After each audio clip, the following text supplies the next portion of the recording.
Hey, a warm welcome to my friend Kirk Richardson from South Street Auto Care, Rochester, Michigan. Hey, Kirk. How you doing, Carl? I'm great, man. Sorry we're having this interview. Yeah, me too. I didn't want to have this interview.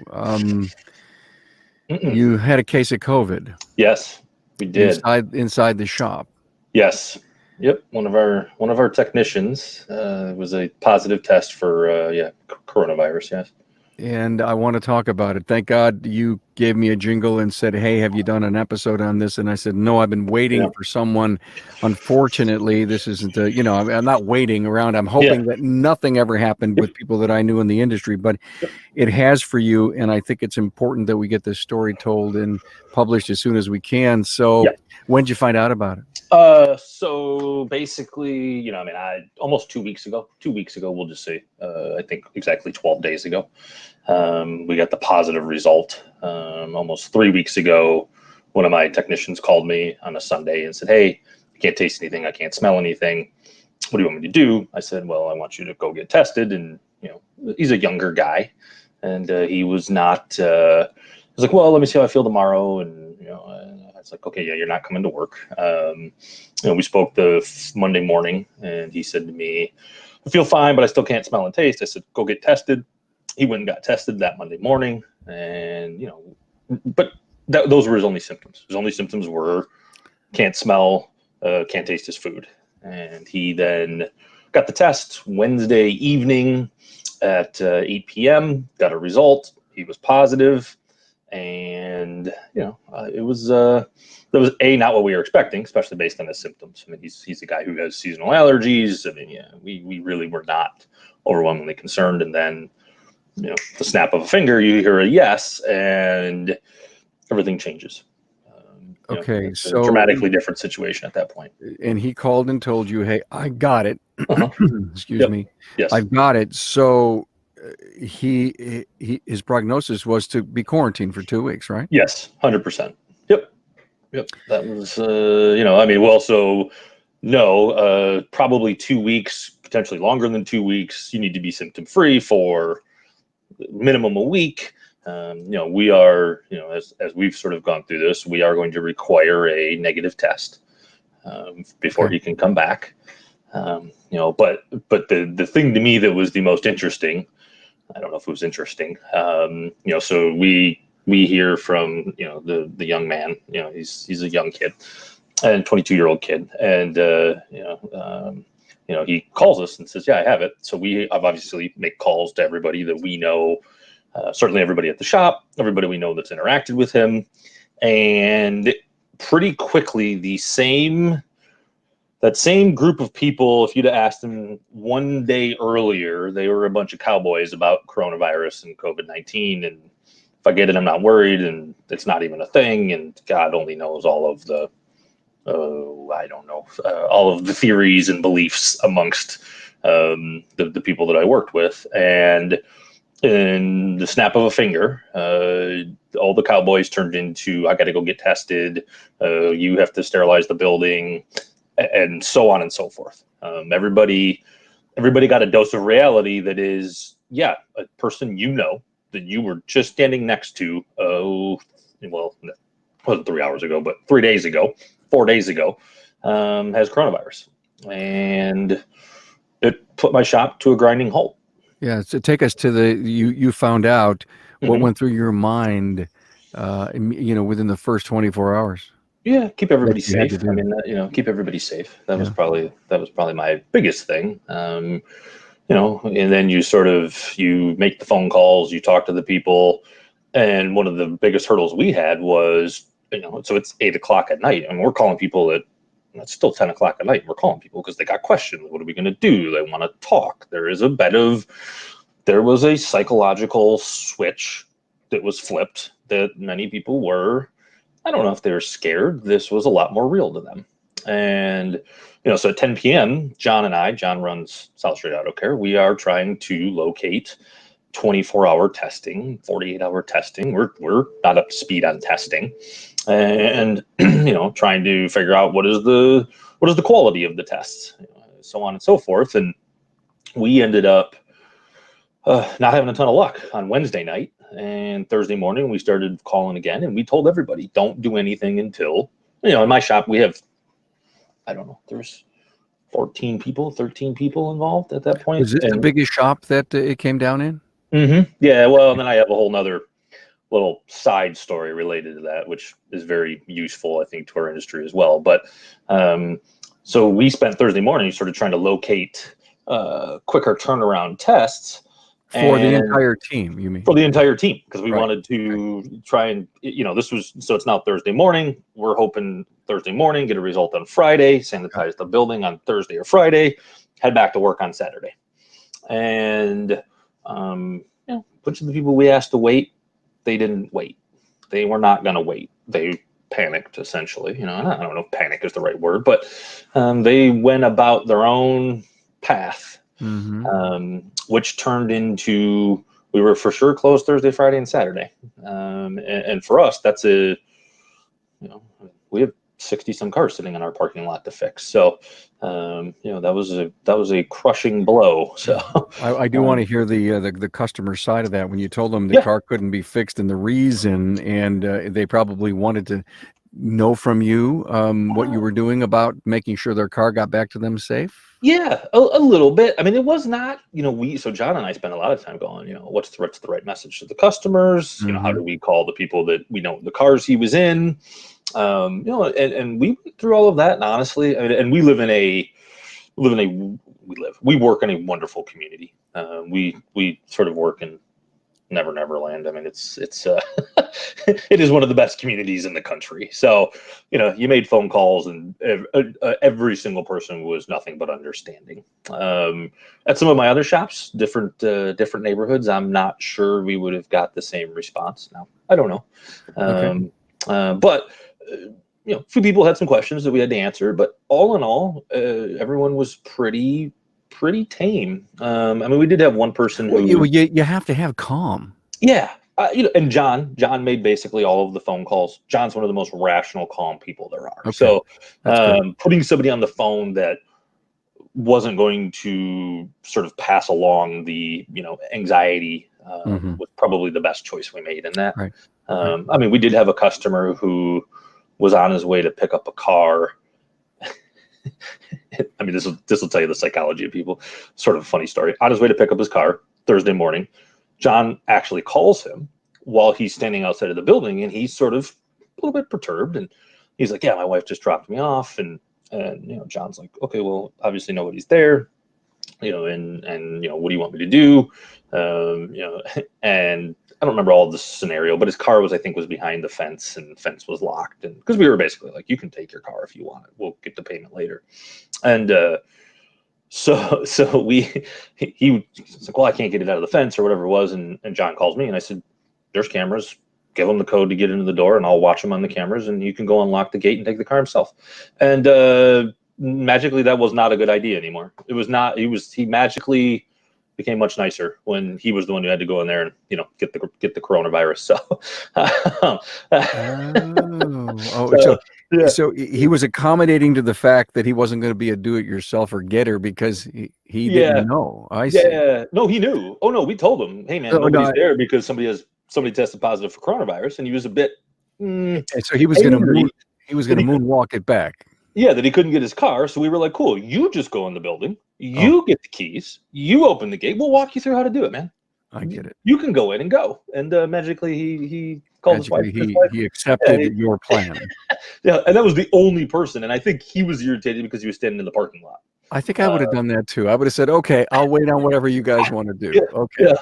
Yeah. Magically, it was like, "Yeah, hey man, don't be mad at me. We're doing the responsible thing. If you want to go in there and be irresponsible, go ahead." So it's he's got. God, what's the word I'm thinking of right now? I can't even think of the word. I'll think of it later. He had to walk in our shoes, and then magically he was a lot nicer. That's right. A little empathy here. I mean, I can't imagine. So did you convene like a little war room with John and you and anybody else to figure this whole thing out? Day by day, step by step? I mean, so it was a scenario where John and I spoke basically quite a bit Wednesday night, Thursday morning, John had to make phone calls. The phone's ringing off the hook, and every phone call was forwarded to his phone. I mean, he took over 100 phone calls that day. All right. So, John was working his tail off, and we were trying to guide people to the right testing facilities that we had found. And what ended up happening was multiple people went to multiple testing facilities, and by Monday, so think everybody went and got a test Thursday, Friday, Saturday. We were closed all 3 of those days. Almost all the results were back by Friday, Saturday.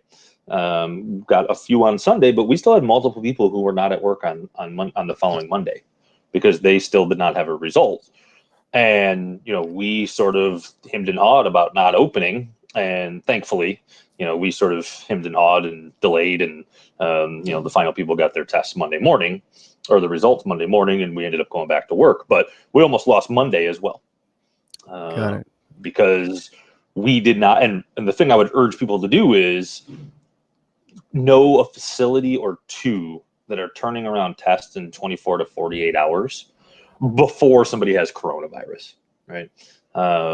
Because we had guys that took 4 days, all of 4 days to get a result, and that almost shut us down for 4 total days. So was there any thought upon your part or anyone from your county to do some tracing as to where your guy got this from? So we got a call, when was it? The beginning of last week or the end of the week before, from Oakland County. And they asked us a bunch of questions. What had we done? Did we know that, this young man had coronavirus? And yes, we did. And what have we done? And, we said, I sent everybody home immediately. We closed. Everybody's been tested. We won't open until everybody has a test. We sanitized the building, and, they seemed pretty satisfied with our response to that. Did you use a service to sanitize the building? Yep. Okay. Yep. I'm working with your guy who got COVID. You're sending me home. Mm-hmm. I'm going home, and I could have it, and I could be giving it to my family. Yes. Was that a concern? Yes. Yeah. That was an immediate concern. Was the extended families tested?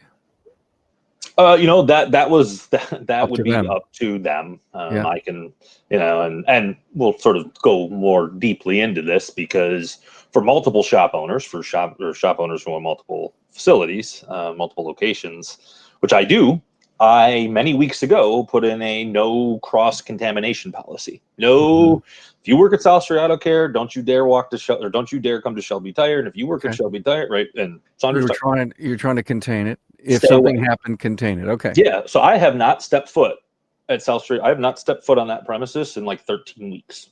Wow. So I'm sitting at Shelby Tire right now. Okay. Right. My other shop in Clinton Township, I haven't gone there. I haven't stepped foot in that building in longer.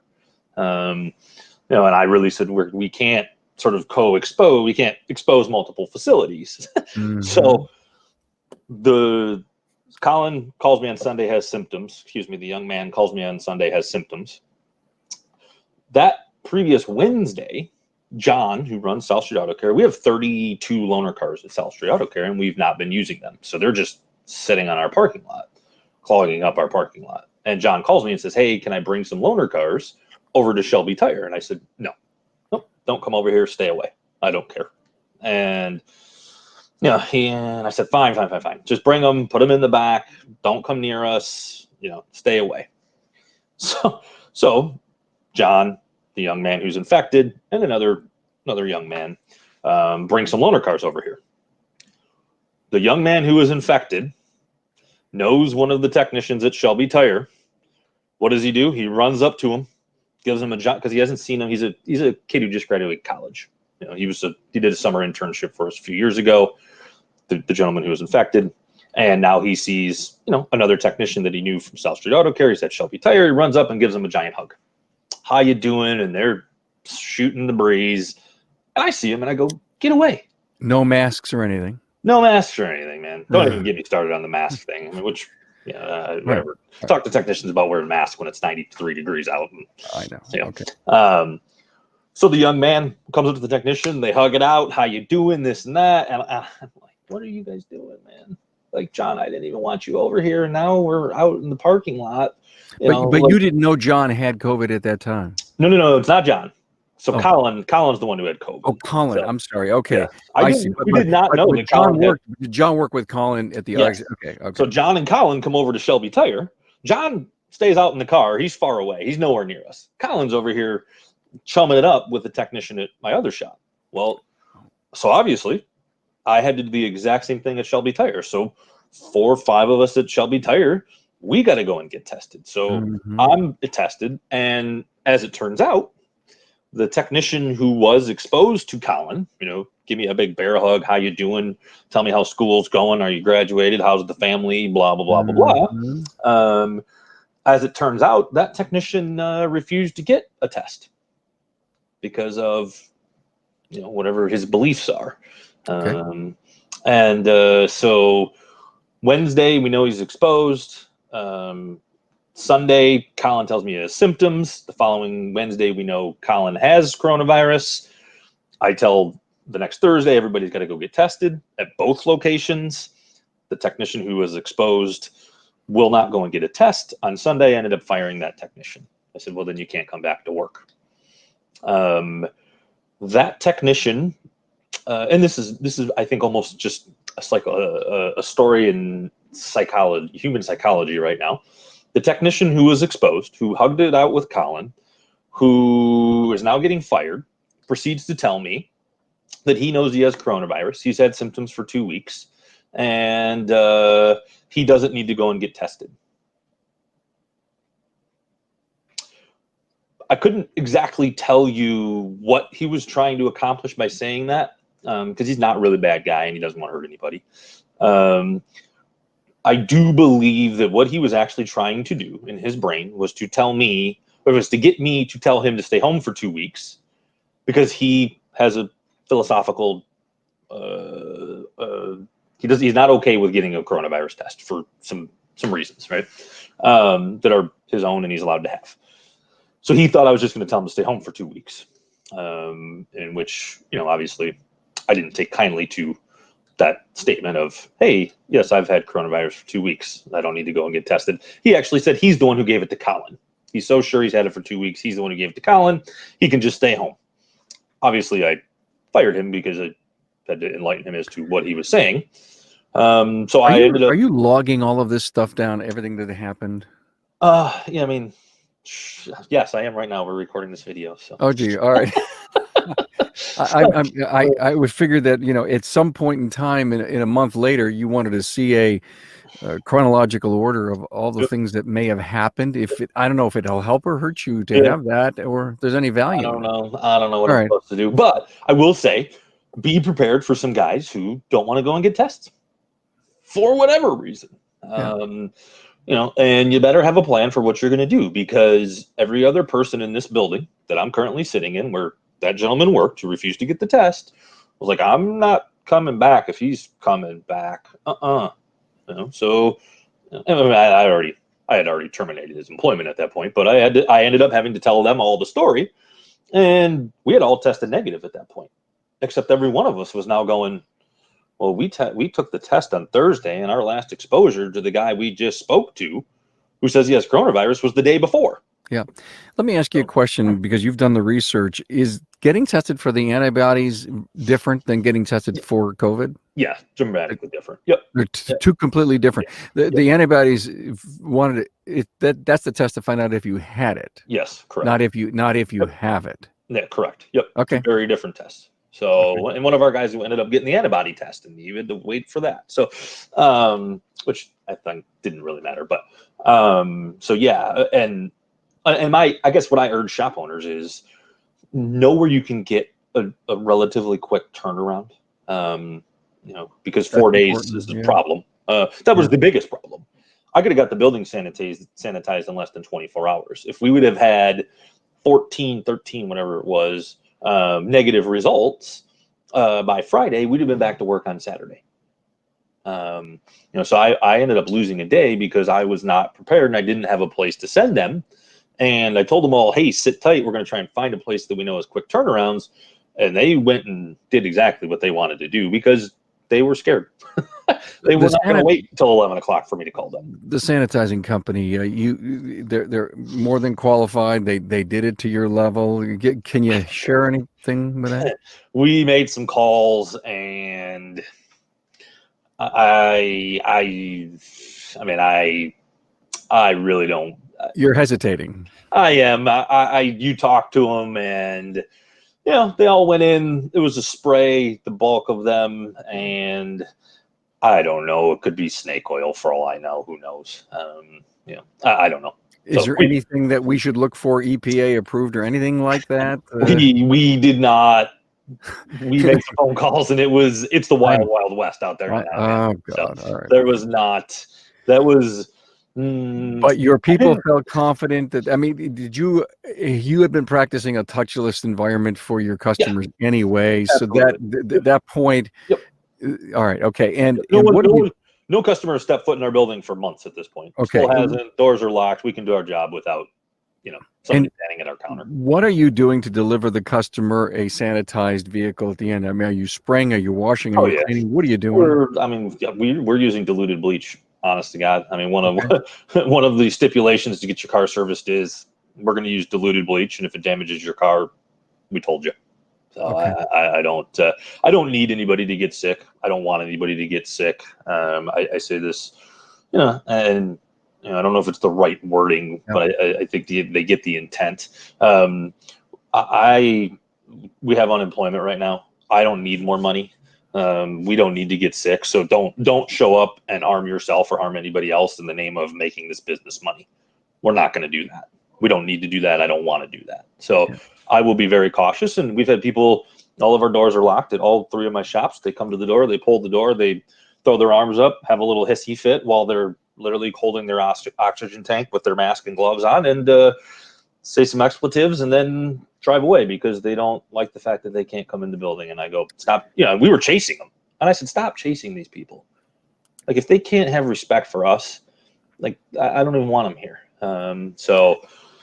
Which has been challenging for my people, honestly. But Kirk, did Colin figure out where he got it from? No. So interestingly, and this is, so his grandma had it in early April. But he was away at college. He actually just graduated from college at the beginning of May. He didn't come home until the middle of May. So his grandma had it in early April, and he lives with the grandma, raised by grandma. Grandpa lives there. Grandpa's very high risk for coronavirus. So Colin's been scared to death of this. Grandma had it. And grandma's been COVID free for weeks at this point. But no, he's a 22-year-old kid, so you sort of go, what are you out doing at night? But we know this kid, was he practicing? Yes. Was he out in a mob? hanging out, going to bars on the weekend with no mask? Safety. No, he was not at all. He's not that kid at all. Because of his grandparents, he wanted to be careful. 100%. And honestly, we are sort of predicting he got it from a car. Honestly, wow. Because I sort of grilled him on this because he's a 22-year-old kid, but here's the deal: he's not a big partier. He's not a big, that's not his scene or thing. And he's like, no, man, I have not really been around anybody, and he doesn't want to hurt his grandparents. So you're not cleaning the car before the tech touches it when it comes in, are you? We're wiping it down, You're wiping it pre and post. Yeah. I mean, let me rephrase this. We are supposed to be, and we've talked about it many times. Mm-hmm. I could not, all the cowboys, they're fine. They're not worried about it. And it's like, You got to follow the rules. So we've had, there's been times where I know we certainly haven't followed all of the rules. We're perpetually telling them what the rules are, and, the cowboys will be the cowboys. So I don't, the whole human factor, you not being at your main shop to even observe that stuff, and John being so busy. John's very busy. You have to trust your people to do the right thing. That's why we need to get this episode out soon and tell the world that even though we're opening up and we're all at the beaches with no masks, and there are spikes that we see going on around the country. Yes, we're still not out of this. No, I don't. As of 2 weeks ago, I have a positive confirmation. So, no. And I think most shop owners who are responsible are going to probably handle this much the way I did, which is close the doors, get tested, sanitize, let your customers know. And the thing I would say to every shop owner, I would say a few things. Know where you're going to get tested before. Do your homework on sanitation, because Yeah, makes sense. it was the wild, wild west out there, and we had to make a decision. And we went with somebody, as far as cost, who was in the middle of the pack, and what they were saying we liked. And I would also say something like, sort of keep your plan to yourself. The gentleman who I ended up having to fire, he said to me, well, if I had the symptoms, I could never tell you, because I knew you were going to make me get tested, and I knew you were going to fire me. Right? Because he knows I'm not going to play around. So, in which I'm not saying don't tell your people what you intend to do. Be careful, because not everybody is cautious about this. Let me walk that back. What you just said. He figured that if he had COVID, you would fire him, not lay him off. He figured if he had COVID, I would make him get a test. So if he told me he had symptoms, I would then make him get a test. Yeah. Being that he would refuse to get a test, he knew I would fire him. Oh, refused to. All right. So he was basically saying, I will show up to the building and infect other human beings to not lose my job. Is literally what he told me. Yeah. In Colin's case, you laid him off. Yeah. So Colin's been sitting on unemployment. Yeah. Colin hasn't been to work in weeks at this point. And, okay. He's now, and here's the deal. He's fine. He's symptom free. We are, we're going to wait a week. He's going to get tested again. And, the game plan is potentially for him to show up next Monday. But, and he lost his sense of taste and smell for almost 2 weeks, probably over 2 weeks. I had not heard of that one. That's good to know. Kirk, any connotations to the reputation of your business with the public, with your customers? I don't think so. I mean, John would probably be a better person to ask that question, being he's the one who spoke to them. But no, honestly, I think if there was anything for the bulk of the customers, they respected us. This is the second time we've closed, actually, honestly. And we closed late March when you couldn't get a test, and we had a guy who was sick. Now here's the deal: no coronavirus. By the time, after a day or two, we were very convinced no coronavirus. And we still had some people who didn't want to come back to work who didn't, and we let them stay away for a longer period of time. Okay. But no, honestly, in that community, that I think with the customer base, that plays very well. It's a very affluent, very practical community, and it's played pretty well, honestly. There's been no problems with the doors closed. I'm a customer. I know that there's been a case of COVID there, and I wouldn't go to a friend of mine and says, hey, stay away from South Street. They've had a case of corona. No? I don't know. I mean, we didn't get any of that feel. I don't know. All right. Just curious. Yeah. What else do you want to share with our great industry here? Don't cross-contaminate your shops for multiple, that's smart, owners. Really smart. Stay away, even as the owner, you're going to expose yourself to every single person you work with, and, and I would say be responsible. So you found out, you of course found out that, let's go into John's mind. John, the operator of the store that had corona, he went home to his wife and says, "Hey, we got a case of corona." Any idea what the extended family's reactions are here? Well, I mean, John's a young guy, healthy guy, and he does have a significant other that he lives with. I think she was worried, wanted him to go get tested. I think many of the people were just anxious, right? They just wanted that test back.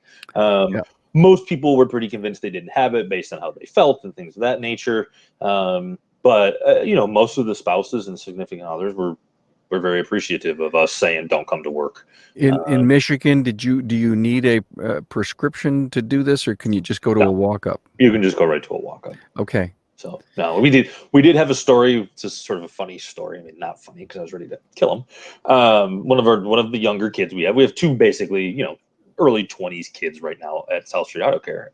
And so that Thursday morning when we were all going to get tested, I was taping signs to the drop box so people would stop dropping their cars in there. So I went over there with a pre-made sign, and taped it to the drop box that says, we're, temporarily closed. Please do not drop keys in the drop box. Call this number. So I'm standing there and I'm putting the sign on the drop box and on the front door and, on the exterior. I didn't go in the building. And literally our garage door starts to open as I'm putting the sign on. I'm going, what the heck is going on? And I thought it was John coming over here to get this guy's keys, the customer that I told you about earlier. Mm-hmm. No, it was one of our young guys, and I don't even know what happened, but I said, Sheppy, what the hell are you doing? A, you scared me, and B, why are you in the building? Because he lives at home with his parents, I'm pretty sure he ended up sleeping in his minivan in the shop, so he didn't go home and expose his parents. Oh, my. I haven't even talked to him since. I said, get the heck out of here, man. And he said, I'm going to get a test right now, and he ended up going to the place we told him to go to, and, it was a 48-hour turnaround time, but that is so interesting, Kirk. You're right. Many of our younger people feel they're invincible. Yes. And I've seen the beach scenes and the bar scenes where they have no protection. And just because we're open doesn't mean we're done with COVID-19. Okay. I think that's the pointer. And that's why we're publishing this episode. Yes. But in his heart of hearts, he realized that he could have been a potential asymptomatic carrier, 100%. and he wanted to keep it away. So that makes me feel good that there's some heart. There. There's some heart there. And I would say this, and Sheppy, if you ever hear this, I love you, but Sheppy's a bit of a conspiracy theorist guy. And I haven't had a ton of, because like I said, I haven't gone there. I haven't had a ton of conversation with him about his thoughts on COVID-19, but he wouldn't surprise me at all if he was a guy who, thought coronavirus was some hoax. But magically, the second somebody who has it, it's sleep in the van, don't go home, don't tell anybody that I know because, I want to figure out if I have it. And it at the snap of a finger changed the way people thought about this and how they thought they would behave. So. Well, I think we covered this A to Z: safety of your people, safety of the customers, disinfection, tracers, telling the customers, the extended family. Yes. And we just need to be careful. Know where you're going to get tested. Know where you're going to send your people before. Know where to go. Do not cross-contaminate your shops, and be wise about who you share your plan with. So. And the reason for that is that you don't want to create a riot, if you will, or you don't want to create a concern beyond if it happens. You don't want to disincentivize people to tell you that they're sick. That's they'll if they think they won't take a test, but they're sick. They won't tell you if your plan is to make everybody go take a test. Which obviously is, that doesn't work. So that wouldn't be okay to me. So hey, every shop owner can do lots of luck to you. I hope obviously you're back open. You've done a lot of right things. Thank you for sharing this. Kirk Richardson, South Street Auto Care, Rochester, Michigan. Appreciate it, man. Hey, appreciate it. Thanks, Herm.